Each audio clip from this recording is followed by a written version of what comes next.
Hola comunidad, bienvenidos a un nuevo episodio de Hidrógeno Explicado, energía para un mundo net cero. Me alegra tener a toda la comunidad aquí de nuevo.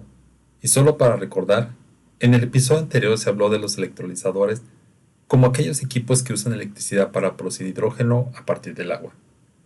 El día de hoy hablaré del proceso inverso, cómo el hidrógeno se convierte en electricidad. Y sin más preámbulos, comenzamos.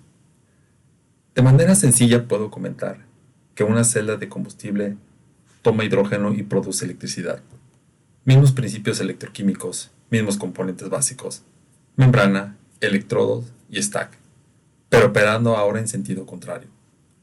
Y de acuerdo con esto, la pregunta de esta semana que quiero tengan en mente durante todo el episodio es si tanto el electrolizador como la celda de combustible son procesos electroquímicos eficientes, ¿por qué la conversión de electricidad a hidrógeno y de vuelta a electricidad tiene pérdidas tan significativas? La respuesta está en los detalles de cómo funciona cada componente, y esos detalles son los que abordaré el día de hoy. Una celda de combustible es un dispositivo que convierte la energía química de un combustible en energía eléctrica mediante una reacción electroquímica, teniendo agua y calor recuperable como únicos subproductos. Eso como lo pueden ver en la diapositiva. Pero quiero que entiendan por qué esto es distinto a cualquier otra forma de generar electricidad, y aquí quiero hacer una analogía. En un motor de combustión, primero quemas el combustible para generar calor, ¿cierto? Ese calor mueve un pistón o una turbina, y ese movimiento mecánico genera electricidad. Tres conversiones de energía en cadena, cada una con sus propias pérdidas. Las celdas de combustible, por su parte, saltan todas esas etapas intermedias, van directamente de energía química a energía eléctrica mediante electroquímica. Es por eso que su eficiencia teórica es significativamente superior a la de cualquier ciclo térmico. La eficiencia teórica máxima se expresa, en este caso, como el cociente entre la energía libre de Gibbs y la entalpía de la reacción, lo que ven en pantalla como eficiencia teórica. Para el hidrógeno, con agua líquida como producto, ese valor es de aproximadamente el 83% usando el calor poderífico superior. Con agua en fase vapor, el valor sube a cerca del 94%. Vamos a ver más adelante cómo en la práctica las pérdidas por irreversibilidades electroquímicas, resistencias internas y transporte de masa reducen ese número considerablemente. Pero incluso así, las celdas de combustible superan en eficiencia a los motores de combustión convencionales. Tres características adicionales que definen a una celda de combustible y la distinguen de una batería. Primero, convierte energía química directamente en electricidad sin energía mecánica intermedia.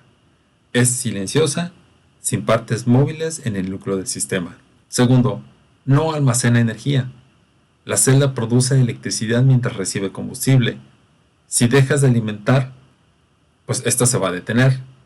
Es un conversor, no es un almacén. Tercero, puede operar con diferentes combustibles, hidrógeno puro, gas natural, biogás, metanol, dependiendo del tipo de celda. No todas las tecnologías son exclusivas del hidrógeno. Quiero agregar en este tercer punto que idealmente se dice que puede operar con diferentes combustibles, pero ya en la práctica vamos a ver que para que puedan utilizar diferentes combustibles, pues se requiere también de ciertos tipos de filtro para que no entren impurezas a la celda, porque una vez que estas entran, pueden degradar la celda o el funcionamiento de la celda y por tanto pueden hacer o pueden ocasionar un problema muy grave e inclusive pueden llegar a estropear totalmente la celda, y eso lo vamos a ver también posteriormente. Existen 6 tecnologías principales de celdas de combustible. El diagrama que ven en la pantalla las organiza de forma muy útil, de mayor a menor temperatura de operación, de arriba hacia abajo, como pueden ver aquí. Esta temperatura es de nuevo la variable que más define el perfil de cada tecnología. Primero tenemos la celda de combustible de óxido sólido. Esta celda opera entre los 600 y los 1000 grados centígrados. Usa un electrodo cerámico de óxido de sodio y los iones que migran son O2, igual que en el electrolizador de óxido sólido que vimos en el episodio anterior. Puede operar con hidrógeno o con monóxido de carbono, lo que le da una gran flexibilidad de combustible, incluyendo gas natural con reformado interno. Su eficiencia eléctrica es la más alta de todas las tecnologías de celdas de combustible y además genera calor residual de alta temperatura que puede aprovecharse en ciclos combinados o procesos industriales donde se le requiera. La aplicación principal es la generación estacionaria, propulsión naval y ciclos combinados. Después tenemos la celda de combustible de carbonato fundido, o en inglés Molten Carbonate Salt. Esta tecnología opera entre los 620 y los 660 grados. El electrolito es una sal de carbonato fundido.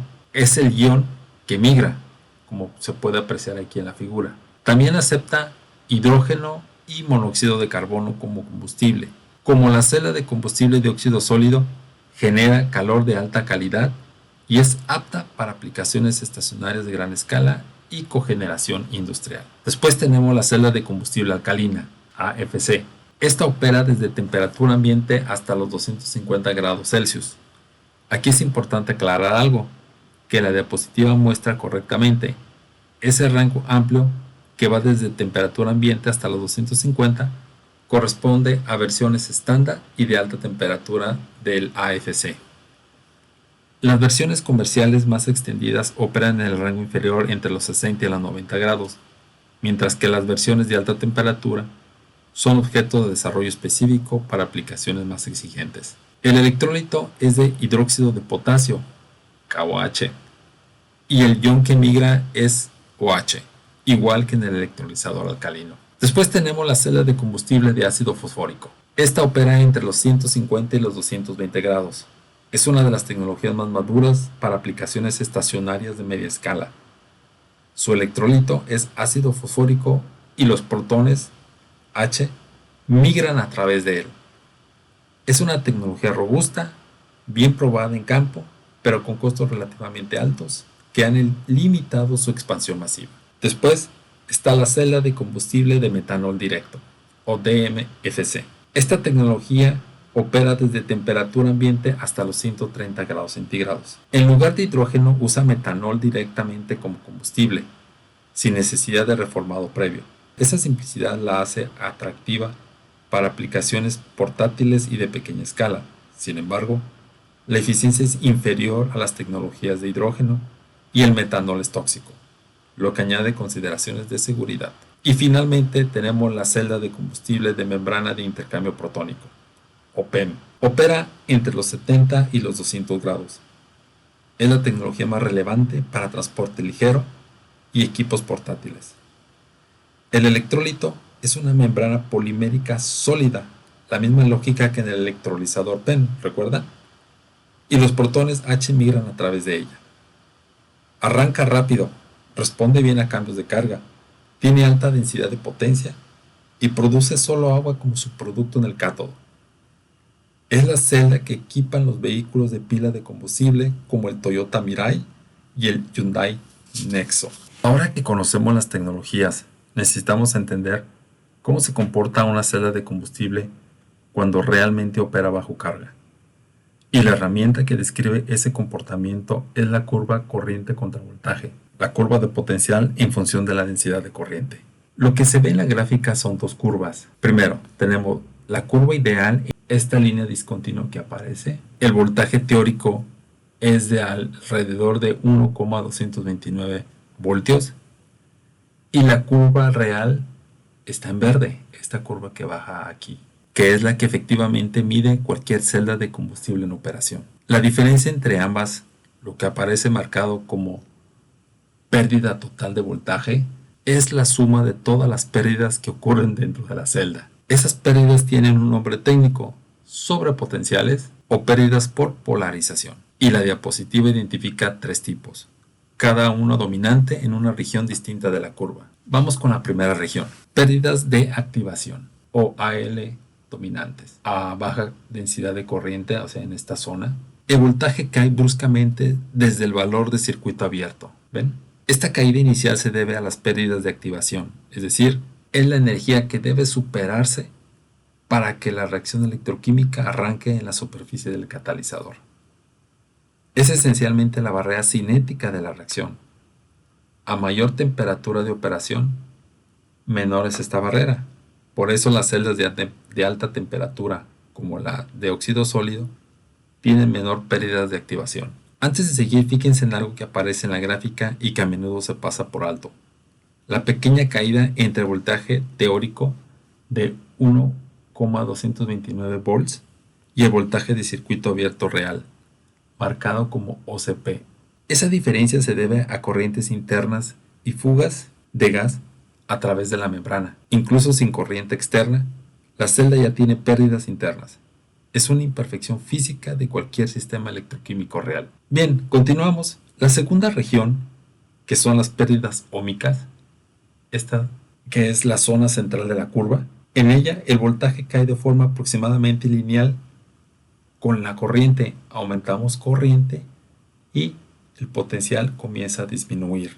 Esta es la región dominada por las pérdidas óhmicas, la resistencia eléctrica de la membrana al paso de iones y la resistencia de los electrodos y conexiones al paso de electrones. Esta región se describe con la ecuación de Nernst que se ve en pantalla, donde EO o E subíndice 0 es el potencial de equilibrio en condiciones estándar, R es la constante de los gases, T es la temperatura absoluta, F es la constante de Faraday y X subíndice Y pues son las concentraciones de las especies involucradas. El voltaje real de cada celda se obtiene restando a ese voltaje de Nernst los tres sobrepotenciales, como aparece aquí en esta ecuación. Restamos las pérdidas de activación, las pérdidas óhmicas y las pérdidas por polarización. Cada término es una pérdida, como ya lo he explicado. El objetivo del diseño de celda es minimizar los tres simultáneamente, aunque como vimos en el episodio de electrolizadores, reducir uno frecuentemente tiene penalización en otra. La tercera región, o las pérdidas por polarización que aparece en la curva, vamos a ver que a densidades de corriente muy altas, en el extremo derecho de la curva, el voltaje colapsa rápidamente. Aquí domina la polarización de concentración, es donde el combustible y el oxígeno y el oxidante no pueden llegar a los sitios activos del electrodo con suficiente rapidez para sostener esa reacción. La celda se queda literalmente sin reactivos localmente y el voltaje cae en picada. Esta es la razón por la que existe un límite práctico de densidad de corriente máxima para cualquier celda. Operar cerca de este límite deteriora la celda rápidamente. Y al final de la diapositiva aparece la eficiencia eléctrica de la celda, que es simplemente el cociente entre el voltaje real de operación y el voltaje máximo teórico. Esta es la eficiencia a nivel de celda individual, antes de considerar las pérdidas del stack y del sistema que ya discutimos en la parte 4. La curva corriente contra voltaje es la huella dactilar de una celda de combustible. Cualquier ingeniero que evalúe o diseñe un sistema de pila de combustible necesita saber leerla. Al igual que con los electrolizadores, una celda de combustible existe en 3 niveles de organización. Y al igual que con los electrolizadores, la eficiencia de cada nivel es distinta y siempre decreciente. Vamos a comenzar con el nivel de celda individual. La eficiencia eléctrica a nivel de celda se define como el cociente entre el voltaje real de operación y el voltaje ideal, como ya lo vimos anteriormente. Y este voltaje ideal también es conocido como el voltaje de Nernst. En condiciones ideales, sin pérdidas, una celda, por ejemplo, PEM, operaría a 1,23 voltios aproximadamente. En la práctica, por las pérdidas de activación, resistivas y de transporte de masa, el voltaje real de operación es considerablemente menor, típicamente entre 0,6 y 0,8 voltios. Esa diferencia es energía que se disipa como calor en lugar de convertirse en electricidad. Tenemos ahora el nivel de stack, es decir, un grupo determinado de celdas de combustible conectadas en serie o en paralelo. La eficiencia bruta del stack se define como la potencia eléctrica bruta producida dividida entre el flujo másico del hidrógeno multiplicado por su poder calorífico inferior. Este es el número que los fabricantes suelen reportar en sus especificaciones técnicas. Aquí aparece un parámetro adicional que es crítico y que la diapositiva destaca: la utilización de combustible o Fuel Utilization, FU. Es la fracción del hidrógeno suministrado que realmente reacciona en la celda. Por ejemplo, un Fuel Utilization de 0,8 significa que el 80% del hidrógeno alimentado se convierte en electricidad y el 20% restante sale sin reaccionar. Ese hidrógeno no aprovechado puede quemarse en un postcombustor para recuperar algo de su energía como calor, pero representa una pérdida de eficiencia eléctrica. Noten que el stack que aparece en la fotografía de la diapositiva proviene del Forschungszentrum in Jülich, el centro de investigaciones en el que trabajé yo hace varios años, lo que le da a este material un valor particular de primera mano. Finalmente, tenemos el nivel de sistema. La eficiencia neta del sistema se define como la potencia eléctrica neta, es decir, la potencia bruta menos los consumos auxiliares del sistema, dividida entre el flujo de combustible por su poder calorífico.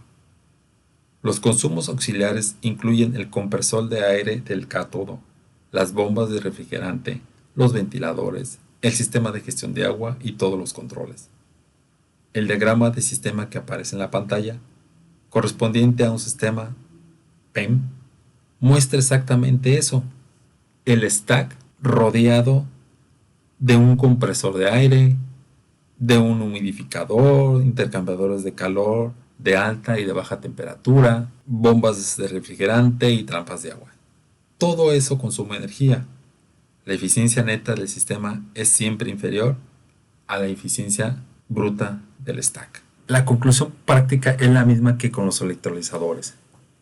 Cuando alguien cite la eficiencia de una celda de combustible sin especificar a qué nivel corresponde, hay que preguntar. Para hablar de eficiencia y componentes sin hablar de degradación sería incompleto, porque una celda de combustible no opera indefinidamente con el mismo rendimiento, se degrada con el tiempo. Y entender cómo se degrada es tan importante como entender cómo funciona. El diagrama que ven en pantalla organiza los mecanismos de degradación en dos niveles: a nivel de celda individual y a nivel de stack. Vamos a comenzar entonces con la degradación a nivel de celda. El primer mecanismo que se puede observar, es la disminución de la conductividad eléctrica intrínseca del electrolito, la zirconia estabilizada con itria, que actúa como electrolito en la celda de óxido sólido. Con los ciclos térmicos repetidos, la microestructura cristalina del electrolizador se altera gradualmente, reduciendo su capacidad de transportar iones de oxígeno. El resultado es un aumento progresivo de la resistencia ómica de la celda, exactamente el tipo de pérdida que vimos en la región central de la curva corriente contra voltaje anteriormente. El segundo mecanismo es el engrosamiento de partículas de níquel en el electrodo del ánodo. El níquel es el material catalítico del ánodo en una celda de combustible de óxido sólido. A las temperaturas de operación entre los 700 y los 850 grados, las partículas de níquel tienden a aglomerarse y crecer, reduciendo la superficie activa disponible para la reacción. Menos superficie activa significa mayor polarización de activación y una curva corriente contra voltaje que se desplaza hacia abajo con el tiempo. El tercer mecanismo afecta también al ánodo: la deposición de carbono al quemar hidrocarburos, que es lo que comentaba hace un momento. Cuando la celda de combustible de óxido sólido opera con gas natural o biogás, aprovechando su flexibilidad de combustible, el reformado interno puede ser incompleto en determinadas condiciones de operación, generando depósitos de carbono que bloquean los sitios activos del electrodo. Este mecanismo es particularmente relevante en operaciones de alta utilización de combustible o baja relación de vapor-carbono. Por otro lado, tenemos la degradación a nivel stack. En este caso, el cuarto mecanismo es el envenenamiento del cátodo por especies gaseosas de cromo. Las interconexiones metálicas del stack que conectan eléctricamente las celdas en serie son generalmente de acero ferrítico. A las temperaturas de operación de una celda de combustible de óxido sólido, el cromo presente en ese acero se volatiza parcialmente y migra hacia el cátodo, donde se deposita y envenena el material catalítico. Este es uno de los mecanismos de degradación más difíciles de mitigar porque directamente está ligado a la elección de materiales estructurales del stack. El quinto mecanismo son las interacciones químicas entre los selladores de vidrio cerámico y las interconexiones del acero ferrítico. Los selladores son necesarios para mantener la hermeticidad del stack a alta temperatura. Sin ellos, los gases se mezclarían, pero con el tiempo esos selladores reaccionan químicamente con las interconexiones metálicas, comprometiendo tanto la hermeticidad como la conductividad eléctrica del stack. El sexto y último mecanismo son las condiciones cíclicas, los ciclos térmicos, los ciclos de óxido de reducción y los ciclos de carga. Cada vez que la celda se calienta y se enfría, los materiales con distintos coeficientes de expansión térmica generan tensiones mecánicas.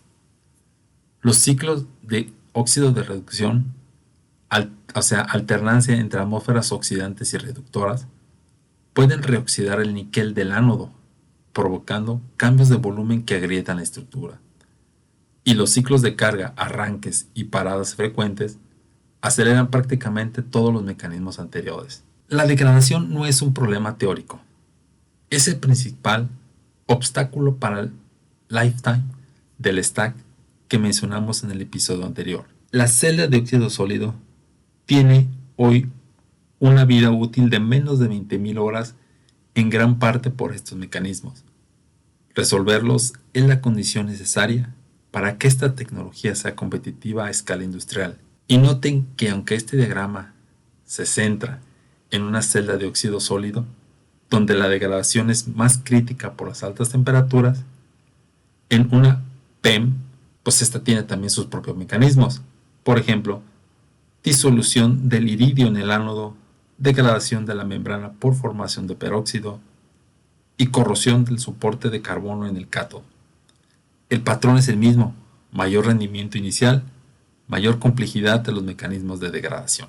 Bien, pasemos ahora a las empresas clave, el mercado global de celdas de combustible. Vemos que el mercado de celdas de combustible está dominado por 5 países que concentran la mayor parte de la capacidad instalada. La inversión en investigación y desarrollo y los fabricantes líderes. Vamos a verlo uno por uno. Tenemos a Japón. Es el país con mayor implantación residencial de celdas de combustible del mundo. Existen varios programas en los que se han instalado sistemas micro domésticos basados en celdas PEM y en celdas de óxido sólido. Llevan más de una década en el mercado y han superado las 400.000 unidades instaladas en hogares.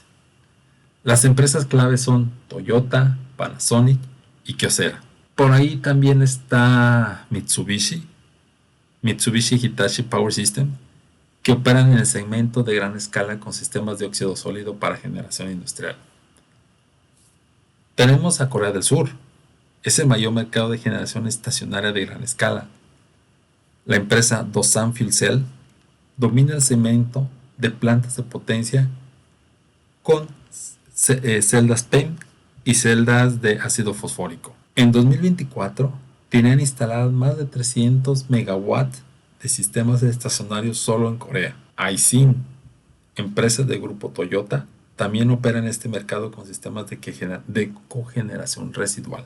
En Estados Unidos domina el mercado de generación estacionaria de media y gran escala con 2 actores principales, Bloom Energy y Plug Power. Bloom Energy es el líder global en sistemas soft de potencia para uso comercial e industrial, con instalaciones que van desde los 200 kilovatios hasta los 800 megavatios. Plug Power, por su parte, es especialista en celdas PEM para logística, movilidad industrial y ahora también en producción de hidrógeno verde. Fuel Cell Energy opera en el nicho de las de Molten Carbonate para generación industrial y captura de carbono. Nuvera Fuel Cells se especializa en aplicaciones de movilidad pesada y Cummins se especializa en celdas PEM. Alemania es el centro europeo del desarrollo de la tecnología. Bosch ha desarrollado sistemas de óxido sólido para cogeneración descentralizada. SFC Energy, cuya sede está en Alemania, es el líder europeo en celdas de combustible de metanol directo para aplicaciones portátiles, militares e industriales off-grid. Proton Motor Fuel Cell GmbH se especializa en celdas PEM para transporte pesado y aplicaciones marinas. Tenemos al Reino Unido, dos empresas con posicionamientos muy distintos. Tenemos Ceres Power, que ha desarrollado una tecnología propia de celdas de óxido sólido, la denominada SteelCell, que licencia a fabricantes globales como Bosch y Doosan, posicionándose como proveedor de tecnología más que como fabricante directo. Y por otro lado tenemos ITM Power, que opera en el lado del electrolizador para los PEM, pero su tecnología está íntimamente ligada al ecosistema de celdas de combustible. Una nota importante respecto al mapa original del material Hydrogenics, que aparecía listada en la versión anterior, fue adquirida por Cummins en el 2019 y desde entonces opera bajo esa marca. En Canadá tenemos a Ballard Power Systems, sigue siendo el referente global en PEM para transporte pesado, autobuses, camiones, trenes y aplicaciones marinas. Y esta empresa ha reportado récord de pedidos en su informe anual de 2024. Y existen otras empresas bastante conocidas también en Europa, por ejemplo Elcogen en Estonia, Convion de Finlandia, Blue World de Dinamarca, Netstack de Países Bajos, ABL en Austria y Pragma en Francia. Y así sucesivamente algunas otras empresas pequeñas, y que también hay empresas que han ido desapareciendo. Empresas que han desaparecido por cuestiones financieras o bien por cuestiones políticas. Veamos entonces ahora los costos. La diapositiva de costos estacionarios que ven en pantalla está basada en datos del Fortune Centrum Julish del 2015. Es una referencia útil para entender la estructura de costos, pero los valores absolutos han cambiado, seguramente. Déjenme contextualizar con los datos más recientes disponibles. Lo que sigue valiendo de la tabla. La estructura relativa de los costos se mantiene. El stack sigue siendo uno de los componentes más costosos, eso sí. El reemplazo del stack sigue siendo el mayor componente del OPEX a largo plazo. Y la instalación, control y auxiliares representa una fracción significativa del costo total, especialmente en sistemas pequeños donde las economías de escala no operan. ¿Qué ha cambiado? Los costos han bajado, pero no de forma uniforme. Para sistemas PEM, estacionarios de pequeña escala, es decir, micros de 1 a 5 kilovatios, los costos del sistema en 2024 se sitúan en el rango de 4.000 a 8.000 euros por cada kilovatio, dependiendo del volumen de producción y el mercado. Para sistemas PEM de movilidad, como el que aparece aquí en la gráfica, que es donde el volumen de producción es mayor y las economías de escala se hacen más visibles. El estudio del grupo de ingeniería de e-mobility de la Universidad de Aachen o Aquisgrán, que aparece en la siguiente diapositiva, muestra algo importante. Las economías de escala son significativas entre los 500 y las 2.500 unidades por año. Fíjense. Donde el costo cae de los 582 a los 466 euros por cada kilovatio. A partir de ahí vemos que la reducción se vuelve marginal, de 466 hasta 315 euros con 750.000 unidades. Para sistemas soft a gran escala, los costos actuales de sistemas se sitúan en torno a los 2.000 a 3.500 dólares por kilovatio hora, dependiendo del tamaño del fabricante. Bloom Energy, el mayor instalador celdas de combustible de óxido sólido del mundo no publica sus precios de forma detallada, pero los proyectos públicos disponibles apuntan a costos de sistema en ese rango para instalaciones de varios megavatios. Bien, el mensaje clave sobre estos costos es que los costos de celdas de combustible han bajado sustancialmente en la última década, pero todavía están muy lejos de ser competitivos sin subsidios o sin un precio del CO2 suficientemente alto, excepto en nichos específicos como la movilidad pesada de largo recorrido, la generación distribuida premium y las aplicaciones donde la fiabilidad justifica el costo. Y para cerrar, las 3 ideas clave de este episodio que quiero que se lleven son las siguientes. 1. Una celda de combustible convierte energía química en electricidad directamente, sin pasar por energía mecánica. Su eficiencia teórica es superior a cualquier ciclo térmico, pero en la práctica, las pérdidas de activación, óhmicas y de concentración que vemos en la curva corriente contra voltaje, más los consumos del balance de planta, reducen esa eficiencia de forma significativa. 2.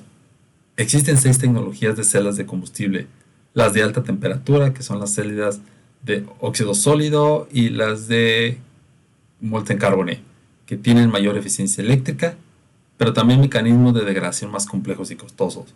Las de baja temperatura, las PEM y las de metanol, que son más adecuadas para transporte y arranques frecuentes. Y 3. La degradación no es un detalle técnico secundario, es el factor que determina la operación del stack, el costo operativo real del proyecto y la competitividad económica de la tecnología. Entender cómo se degrada una celda es tan importante como entender cómo funciona. Y la pregunta de esta semana es, ¿la celda de combustible de óxido sólido tiene la mayor eficiencia eléctrica y puede usar gas natural como combustible de transición, pero sus mecanismos de degradación son los más complejos de todos? Por su parte, la celda PEM es más compacta y más duradera en condiciones dinámicas. ¿Cuál crees tú que dominará el mercado estacionario en el 2035? ¿Y qué papel juega la degradación en su respuesta? Déjenme su respuesta en los comentarios y nos vemos en el episodio 12. Hasta pronto.